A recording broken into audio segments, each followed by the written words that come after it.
Shalom, selamat pagi Bapak Ibu dikasihi Tuhan. Puji Tuhan, pagi ini kembali lagi kita mau membaca dan merenungkan firman Tuhan. Saya mengajak Bapak Ibu mari kita berdoa terlebih dahulu. Terima kasih Bapak yang baik. Sepanjang malam hingga pada pagi hari ini kami bisa bangun tidur dengan sehat. Itu semua bukan karena kuat dan hebat kami, melainkan karena kasih Tuhan.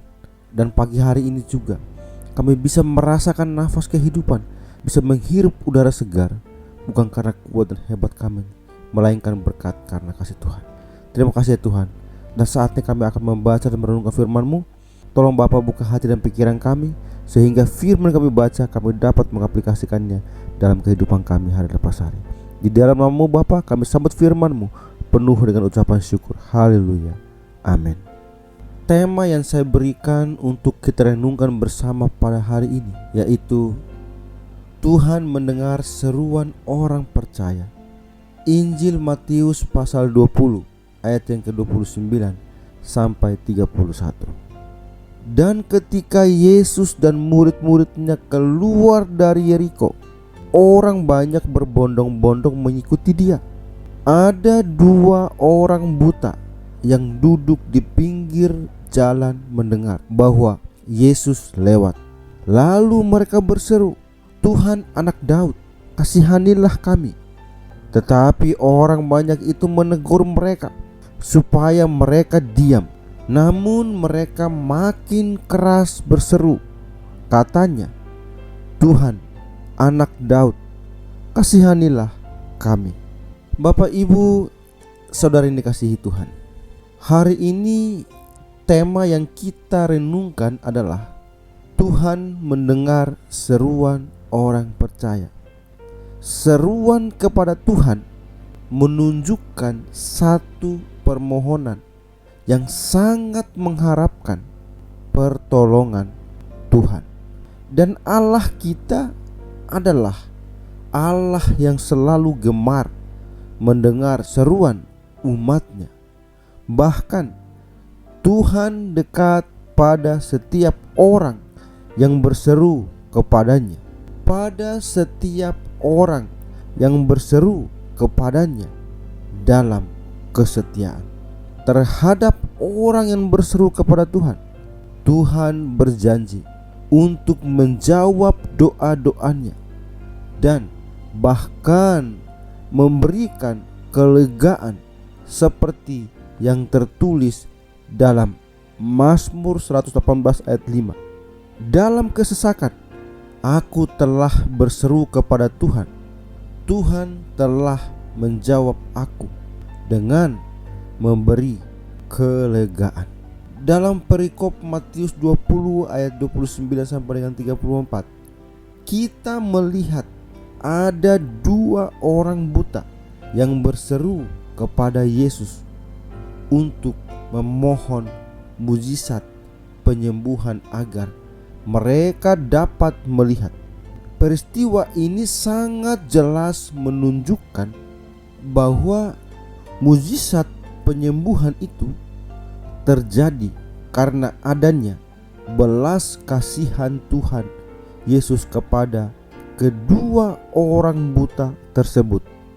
Dari perikop ini kita dapat belajar dari sikap kedua orang buta ini yang akhirnya dapat menarik perhatian dan belas kasihan Tuhan Yesus.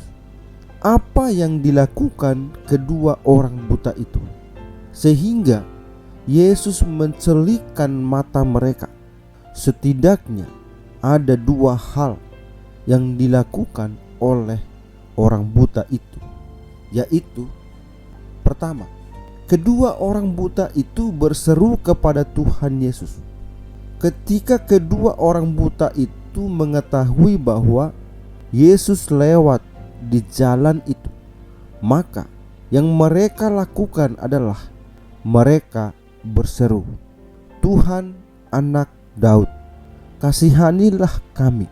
Lewat seruan kedua orang buta ini, mereka berisi pengakuan mereka akan Kristus. Tuhan, Anak Daud, menunjuk kepada Sang Mesias, Sang Raja yang diurapi yang telah dinubuatkan dari sejak perjanjian lama. Selain itu, seruan kedua orang buta ini mengandung permohonan yang ditandai dengan kata, "Kasihanilah kami, berilah kemurahan, berilah belas kasihan."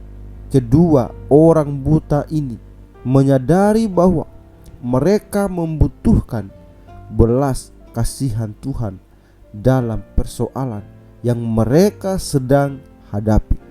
Saat kita sedang menghadapi persoalan, pergumulan, bahkan saat membuat rencana dalam kehidupan kita, mari datang pada Tuhan, memohon belas kasihannya. Yang kedua orang buta itu tidak menyerah meskipun ada tantangan. Ketika kedua orang buta itu berseru kepada Tuhan untuk mendapat pertolongan, orang yang di sekitarnya bukan menolongnya, tetapi orang yang ada di sekitarnya malah menegur dan menyuruhnya diam. Kata menegur dalam terjemahan King James Version dapat diterjemahkan dengan secara tegas, dilarang atau dimarahi. Orang banyak memarahi mereka, menyuruh mereka untuk diam. Orang banyak menegur, melarang mereka untuk berseru. Tetapi yang kedua orang buta itu lakukan adalah semakin keras berseru. Dengan suara yang lebih keras, mereka berseru kepada Yesus. Kedua orang buta itu tidak menyerah dengan situasi yang terjadi. Situasi yang terjadi tidak mampu membendung pengharapan dan kerinduan mereka untuk mendapat belas kasihan Tuhan Yesus. Saat menghadapi situasi yang tidak baik, yang tidak kita harap, bahkan keadaan yang melemahkan iman, pengharapan kita, jangan pernah menyerah pada keadaan tersebut, tetapi teruslah berseru, berharap pada Tuhan Yesus. Karena setiap kesulitan yang terjadi akan membuat kita lebih kuat berharap kepadanya. Amin. Tuhan Yesus memberkati. Mari kita berdoa. Terima kasih Bapa yang baik. Kami bersyukur kami kembali dikuatkan oleh kebenaran firman-Mu. Dan biarlah firman-Mu itu tetap tinggal dalam hati dan pikiran kami. Terlebih lagi kami dapat mengaplikasikannya di dalam kehidupan kami hari lepas hari. Terima kasih ya Bapa untuk kebenaran firman-Mu. Saatnya kami akan kembali untuk menjalani setiap aktivitas kami. Tuhan, kami serahkan seluruh kehidupan kami ke dalam tangan-Mu. Urapi dan sertai lindungilah kami. Dan apapun yang kami lakukan, biarlah semuanya itu hanya untuk memuliakan nama-Mu saja. Di dalam nama-Mu Bapa, kami berdoa dan kami bersyukur. Haleluya. Amin.